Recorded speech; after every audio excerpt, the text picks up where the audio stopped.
Hello, hockey fans, and welcome to part 11 of our look at the great Peter Stastny. When we last left you, he finished up a scattered yet decent tenure with the New Jersey Devils after 3 full seasons and 4 overall. But after the 1992-93 season, Peter's contract was not renewed by the Devils, and he opted not to sign with any other club despite a few offers from teams who still wanted a veteran leader for lower line depth and playoff experience. It is rumored that the upcoming expansion clubs, the Panthers and the Ducks, showed interest in the veteran forward. But as I mentioned at the end of part 10, the Iron Curtain had fallen, and Peter's homeland of Czechoslovakia was split into 2 nations, the Czech Republic and Slovakia. The latter, of course, is where Peter's hometown of Bratislava is located. The newly free nation will have its own hockey program, and Peter, who has dreamed of this day for so many years, will for the first time since the 1980 Olympics, represent his home, and actually be able to visit there as well. Indeed, with the upcoming 1994 Winter Olympic Games coming up in Lillehammer, Norway, Peter was eager to play for his country again. Now remember, this was in the era before active NHL players played for their respective nations. I mean, he trained hard, trying to get his ankle and knee back in good shape, because he knew this would be his last chance to play in the Olympics again. He was determined to make this a significant moment for his career and do his homeland proud. He returned to his alma mater, HC Slovan Bratislava, to warm up and train for the upcoming Olympics. He played in 4 games and he had 4 assists, and Peter was named team captain for the first ever Slovakia Olympic hockey team. But the question remained, could he lead this team and get that old magic going again? Well, joining him were the likes of future NHL stars Ziggy Palffy and Miroslav Šatan.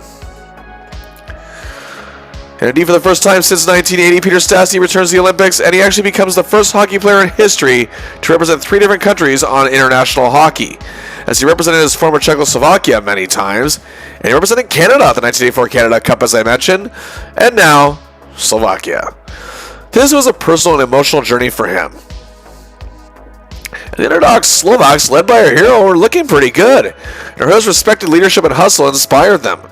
First, they started with 2 ties. On February 13th, in the first game of the tournament, down 2-1 in the second period to heavily favored Sweden, led by future NHL superstar Peter Forsberg, and former 80s NHL stars Håkan Loob, who played for the Flames, and a man Peter faced on several occasions, former Habs star Mats Naslund. Šatan tied the game 11 seconds into the second, but Josef Dano began a rush, see a wide-open Peter Stastny, who scores his first goal of the tournament and gives the Slovaks a 3-2 lead. However, Sweden would come back and take a 4-3 lead, but Slovakia tied it with a late goal to preserve a 4-4 tie against this heavily favored club. Then they faced the U.S., a team that featured several players who go on to have NHL careers. Near the end of the second period, breaking out of the zone, Ziggy Palffy had the puck and feeds it to his hero, Peter Stastny, to make it 2-1 Slovakia. However, they let a 3-1 lead slip and had to settle for a tie. On February 17, 1994, it was a game against Team Italy, a country where hockey actually was quite popular, but the national program hadn't really progressed beyond a certain point. Anyway, let's see what the Slovaks can do in this one. And they jumped out to a 3-0 lead by the midway point of the first period. The Italians couldn't get anything going, and they coughed up the puck in the neutral zone. Big mistake! Because they coughed it up to... who else? Peter Stastny! His 3rd goal of the tournament, the 10th Olympic goal of his career, and the Slovaks are just plain dominating 4-0. And eventually the score was 6-0 in the first, but Italy got 2 back, so it was 6-2 after 1. The score was 7-3 for the Slovaks in the second period, but just 1-3 later, after the Italians closed the gap. On a power play, Ziggy tip here to Josef Dano for the goal. It's now 8-3 in the second period. Peter playing an absolute beauty so far, with a goal and a helper each, and playing hard up there with all his heart.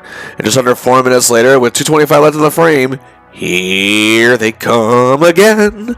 Palffy leads the rush, makes a nice feed to Dano, who sets up Stastny, his 2nd goal of the game, his 3rd point of the night, 5th of the tournament, and just like that, Slovakia leads the game 9-3. And they get their first Olympic win ever. 10-4 over Italy was the final. And while Šatan's hat trick and Palffy's 4-point night were highlights, Peter's 2 goals and assists for 3 points was a proud moment for our hero, who was smiling ear to ear after the game, and no doubt proud to be a Slovak on this day. And fans back home in Bratislava were overjoyed at this big moment. Then, in the biggest shock of the tournament, a huge upset, Slovakia beat Canada 3-1. Even without any NHL players, Canada is one of the tournament favorites. And Peter assisted on the shorthanded empty net goal to Dano.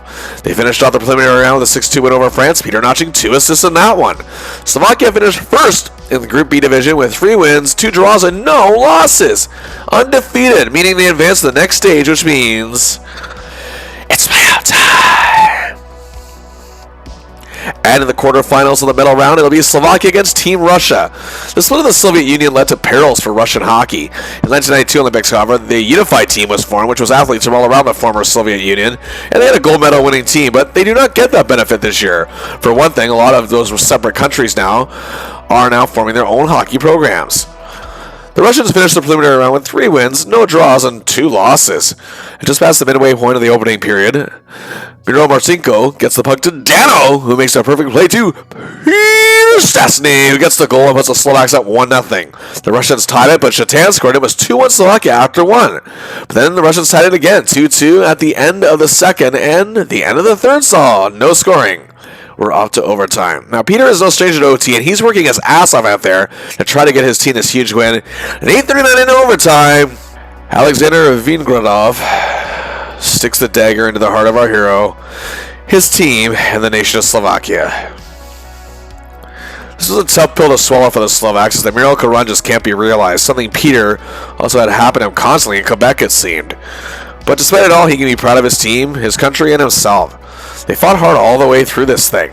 The Russians, however, wouldn't fare well after this, losing the eventual gold medal winner Sweden in the semis, and they lost the bronze medal game to Finland. The Slovaks played 2 more games in the consolation round. They beat Germany in an overtime thriller, but lost the next game to the Czech Republic, which is another bitter pill to swallow. Peter was pointless in both. But hey, Peter Stastny indeed looked like his old self again at 37 years old. He finished tied for second in the entire tournament in scoring with a total of 5 goals, 4 assists for 9 points in 8 games. He was tied in second with teammate Miro Shatan, Swedish star Håkan Loob, and Italy leader Gaetano Orlando. What a huge tournament, however, for our hero. What a moment. And for his efforts, Peter Stastny is named to the tournament All-Star Team. Again, a crowning moment for someone who has mostly been written off now for his pro career. And despite the heartbreaking loss, Peter called these Olympic Games one of the biggest and best and proudest moments of his career.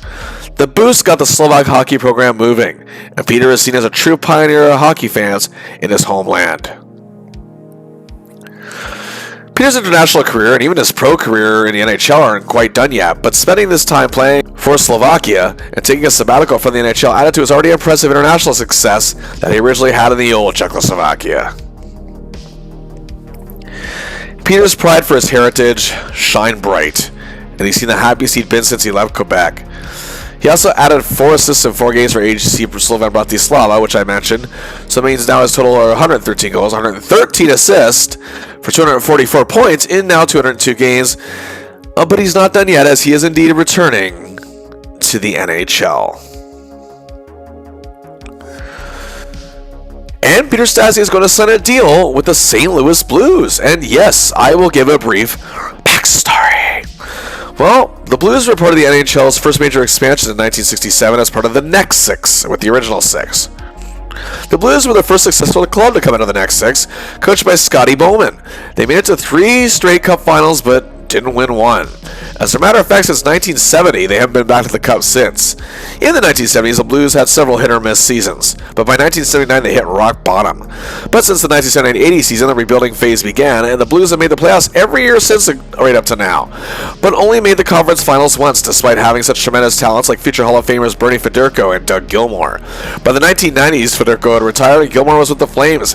But the Blues had a new hope, goal-scoring phenom, the uniquely talented Brett Hull.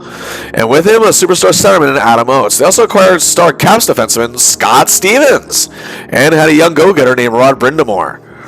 By 1990-91, they looked like a Stanley Cup favorite. With a 105-point season, the second best in the whole NHL. Hull scored 86 goals, but they were stunned by a 27-win North Stars team in a North Division final.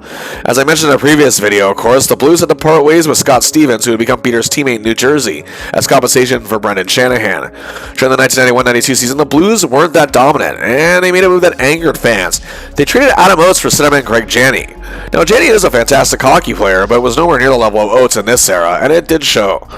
The Blues had a rough 1992-93 season, despite 50-goal seasons from both Hull and Shanny and a 100-point season from Janney. They, however, did upset the Blackhawks in a big sweep in the first round, but lost at least in a 7-game series in the Norris final. And I should also mention they lost this young go-getter named Rod Brindamore to the Flyers. And now Peter arrives as his 1993-94 season is starting to hit the final stretch. Blues GM Ron Caron and coach Bob Berry both felt that he could lend some more veteran depth to the team, especially come playoff time, and they actually want to put him with the big guns. Hull and Shanny were both playing very well, but the team had many injury issues, including with Craig Janney, which is one of the reasons why they acquired Stastny just in case. But the defense actually suffered more with long-term injury absences of Steve Duchesne and Phil Housley. Goaltender Curtis Joseph, however, was sensational in that many nights. Some feel after his great Olympic performance, Peter has a bit more in the tank to try to be a champion at last. As I mentioned earlier, the league was still changing, expanding to 26 teams with the addition of the Florida Panthers and the Mighty Ducks of Anaheim. And also, the playoff format is now very different. It's now a 1-8 seeded format in the newly named Eastern Conference and the Western Conference, the latter where the Blues reside, and with the top 2 division leaders getting the top 2 seeds.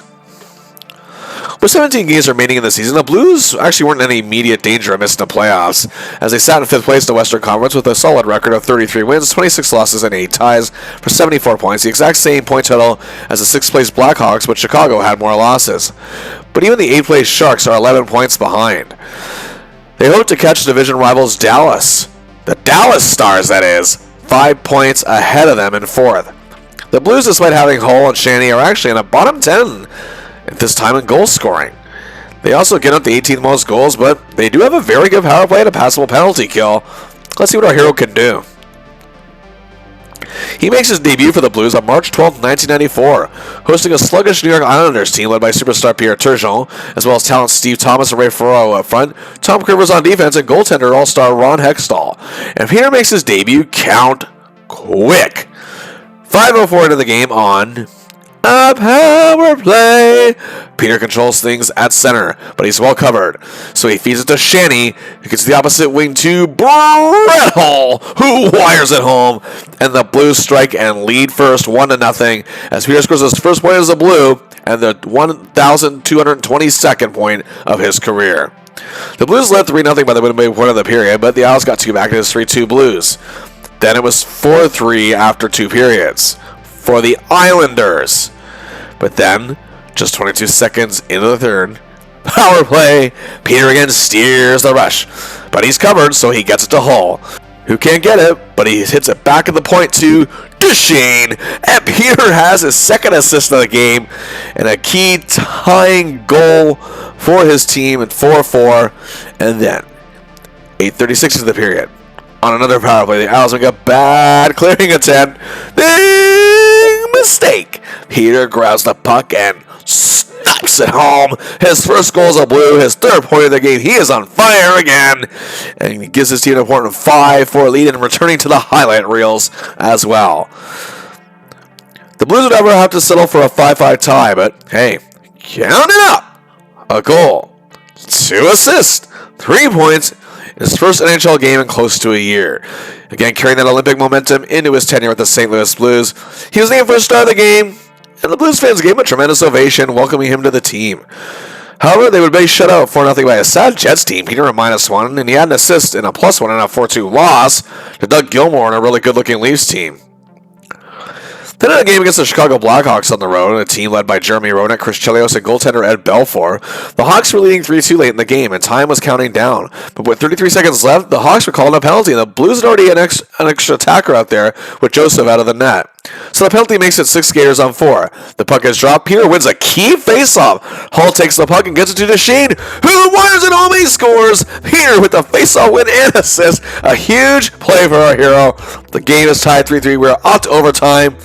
And just 33 seconds into overtime, Philippe Bozon gives a rush out of the blue zone. Hull is going in on goal. He's got Peter with him. Normally Hull would take the shot here, but he passes to Peter, which flows Belfour as Stastny gets the OT winner. And due to his heroic performance, coming up in the clutch, always like he used to, he's named second star of the game. However, Hull's 3-point night got him the first. Again, weaving that old magic. Stastny then went on a 9-game point streak. 9 points to be exact as well, and single point each game. He had an assist in a 3-2 win over Buffalo, scored the empty netter in a 5-3 win over the Stars, and had an assist in a 4-3 loss to his shockingly surging Sharks club.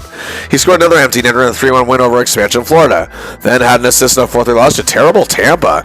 He then had another assist in a 3-3 tie against the Powerful Wings, then had an apple against the Blackhawks in a 5-1 win, and had another helper in a 6-2 win over Gretzky and the defending conference champion, the Crappy Kings, where Gretzky was actually a -4. Then he had the lone goal in a bad 6-1 loss to Chicago. Overall, 3 goals, 6 assists, 9 points, and a +1 in those 9 games. Peter showing great consistency. And then there was the final 3 games of the season. Peter was pointless on -1 and a 2-2 tie with the Stars, but then in Dallas had an assist on a 9-5 loss. He did play well despite going pointless in a 3-1 win, however, against the Jets. The Blues finished the season a solid 40 wins, 33 losses, and 11 ties for 91 points, finishing 5th place in the Western Conference. Peter gets another shot as it is now a playoff time. And awaiting Peter and the Blues in the opening round of the 1994 Stanley Cup playoffs in the Western Conference are now the Dallas Stars. They were the 4th-seeded team, finishing with an excellent record of 42, 29, and 13 for 97 points. Indeed, along with the Blues, the Stars were part of the next expansion in 1967 when they started in Minnesota. Like the Blues, they haven't won a cup yet, and they have made 2 appearances in the cup in both 1981 and 1991. The latter is where this Stars team started building, and GM/coach Bob Gainey, a Hall of Fame player who won 5 Stanley Cups with the Montreal Canadiens, has gotten this team going in the right direction since moving to Dallas this season. They had a potent offense, scoring the 9th most goals in the league, but they did allow the 12th most, which still isn't terrible considering it's among 26 teams. Their power play wasn't actually any good, but their penalty kill was 4th best in the league. This will be the 10th playoff series meeting between these two, with the Blues having won 5 of 9, but their last series was a huge 1991 upset loss to the Stars. Let's see what Peter and his boys are up against. Leading the way is the man who this club has been banking on to make them a winner since the 1988 draft when he was taken 1st overall, and that's Mike Modano. Immense speed, incredible wrist shot, elite vision, and leads by example. In his 5th season, he had a banner year. 50 goals for the first time in his career, 8th best in the league. He added 43 assists for 93 points. He was 3rd in even strength goals with 32, and a tremendous penalty killer and face-off man. He also got 6 votes for the Lady Byng Trophy. Then there's Russ Courtnall, a man who knows how to catch a stride that eludes defenders when he skates and is a veteran of 10 seasons and provides a great deal of depth and also veteran leadership. He is also key in the penalty kill. In his 2nd year with the Stars, he had 23 goals, 57 assists for 80 points, and played in all 84 games and was a solid +6. Joining him is another forward providing a great deal of depth, Miracle on Ice gold medalist and veteran of 13 full seasons with the Stars, Neil Broughton. Despite his small frame, he excelled, fast, shifty, an amazing passer, and a pinpoint setup man who is grossly underrated in that regard. He also has 2-way capabilities in the faceoff circle and penalty kill, and not afraid to fight for the puck along the boards. This year he did score 17 goals, 35 assists for 52 points, and was a +10. His hard work all over the ice put him in 7th place for Selke Trophy voting as league's top defensive forward.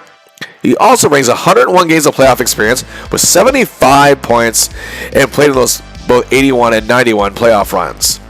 Also in the forward core, Dave Gagne had 32 goals. Ulf Dahlen also lent some substance, as did Mike McPhee with 125 game playoff experience and 2 Cup Finals appearances and a ring to show for it. Also, they have Brent Gilchrist, Dean Evison, Trent Klatt, Mike Craig, Pal Eklund, and Neil's brother Paul Broughton. And now to the defense. Another man the Stars were banking their future on since the 1990 draft, Darian Hatcher. The Sterling Heights, Michigan native was a punishing body checker, aggressive in clearing the net of opposing forwards. He's 6'5" and over 240-plus pounds, and he definitely had the size to play that intimidating style. He was a +19, which led the team, added 31 points, and was growing as a true leader out there.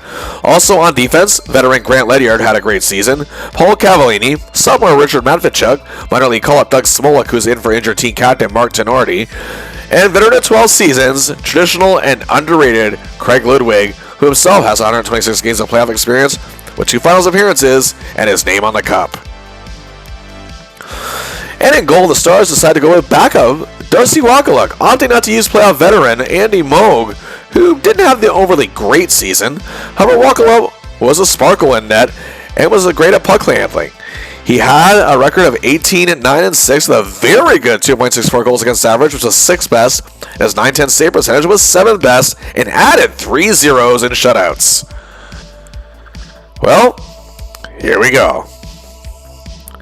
Game 1 in Dallas, and fans are quite enthused. The first period ends scoreless. Goaltenders Joseph and Wakaluk put on a great show. But the second, Dallas leads 3-1 after 2 periods, and Peter can't get anything going. The Blues are tied at 3-3 with 5:21 left, but they would lose 5-3. Not a great game for Peter Stastny. Game 2, the Blues defense left Cujo to dry in net, and Peter is again treading water on many plays and just can't get any momentum going. The Blues lose 4-2 and now trail the series 2-0 heading home. Game 3 at the St. Louis Arena, and it's a thriller. The Blues led 1-0 after 1, but the Stars took a 3-2 lead after 2. Peter, however, is playing with a little more hustle here. Down 4-3 with 29 seconds though, Kasatonov, Peter's former teammate with the Devils and now the Blues, scores a tie and the building erupts. We're going to overtime. At 8:34 in, Cavallini scores, Dallas wins, and the Blues are on the verge of being swept. Game 4, it's a goaltending showdown, and Peter sadly is barely anywhere to be found. It's 1-1 after 2, but Daniel scores a goal with 3:47 left, and the Blues press hard for the equalizer. But Wakaluk is headstrong in net. Blues lose 2-1 and gets swept right out of the playoffs in 4 straight games. As for Peter, he was trying, you got to give him that, but just was not a good series for him overall and disappeared many times throughout. But this Dallas team was just too good for him. He was pointless in a -4. The first time in his entire career in 14 NHL seasons, he has gone pointless in a playoff series. Just not his year again. Stars, however, were not long for the playoffs either. They would be eliminated in the next round in 5 games with the Vancouver Canucks, and the Canucks in turn will go all the way to the Stanley Cup Finals, losing a thrilling 7-game Cup final to the New York Rangers. Let's take a look at his arrival this season in St. Louis.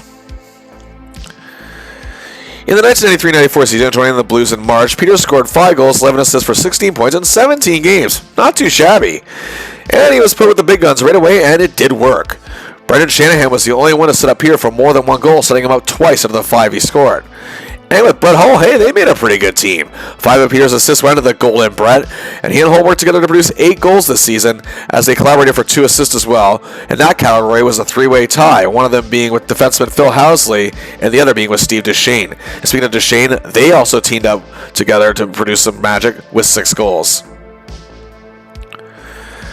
Well, quite a year for Peter Stastny, although it'll always be remembered most for him captaining the first ever Olympic Slovakia team, his incredible leadership, heart, and passion for representing his newly free nation. Again, those 9 points in 8 games and being named the tournament all-star team were truly a big part and a significant part of his already great career.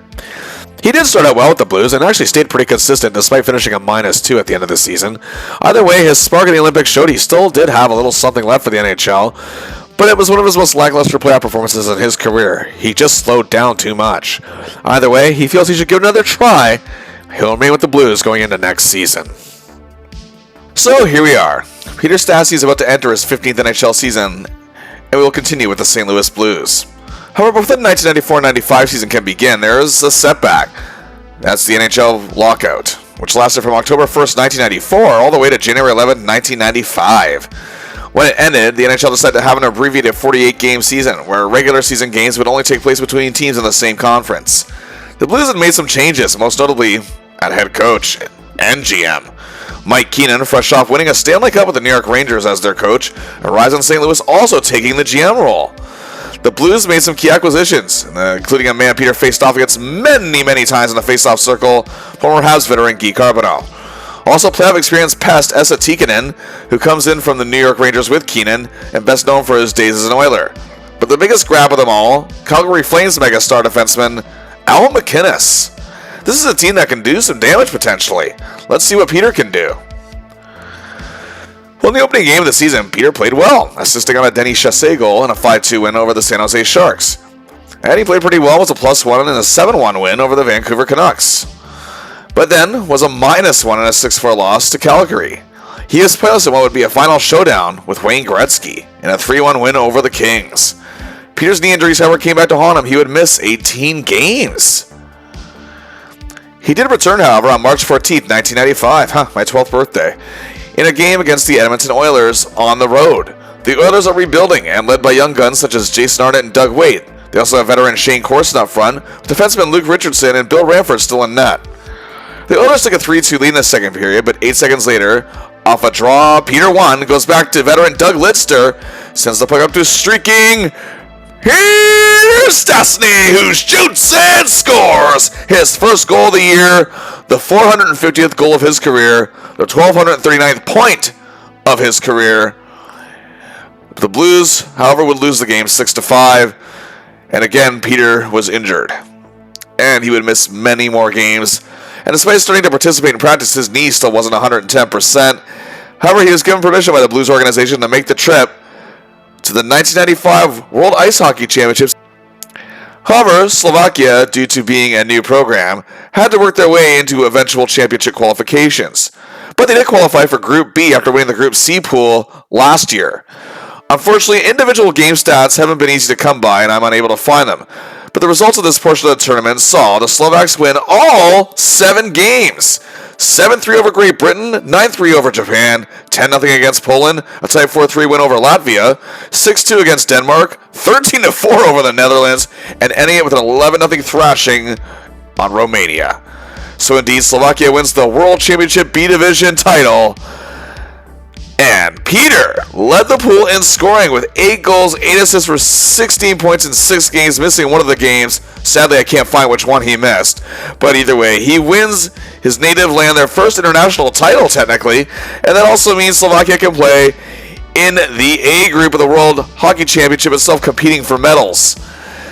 Wow, helping his country have a competitive future going forward. Well, on April 28, 1995, after missing 21 games in the NHL, he is ready to return to the Blues, who have punched their playoff ticket already, but they're hoping to incorporate Peter back in the swing of things for the postseason. It was a game in Vancouver against the Canucks, and they were the defending Western Conference champions, led by megastar sensation the Russian Rocket Pavel Bure, both Courtnall brothers, Russ and Jeff, also team captain, the heart and soul of the team, Trevor Linden. A defense led by Peter's former Nordiques teammate, Jeff Brown, and in goal, all-star Kirk McLean. It's a tight-knit game showcased by the goalies, and Peter seems a bit sluggish out there. He did get a shot on goal, but McLean blocked it. By the end of the game, he wasn't really on ice that much, and the Blues take the loss 3-1. It was Peter's 977th career game, and he skates off the ice as an NHL pro for the very last time. Peter was clearly not 110%, and Blues trainers agree, as does coach Mike Keenan. Surprise, surprise. He will not be suited up for the playoffs.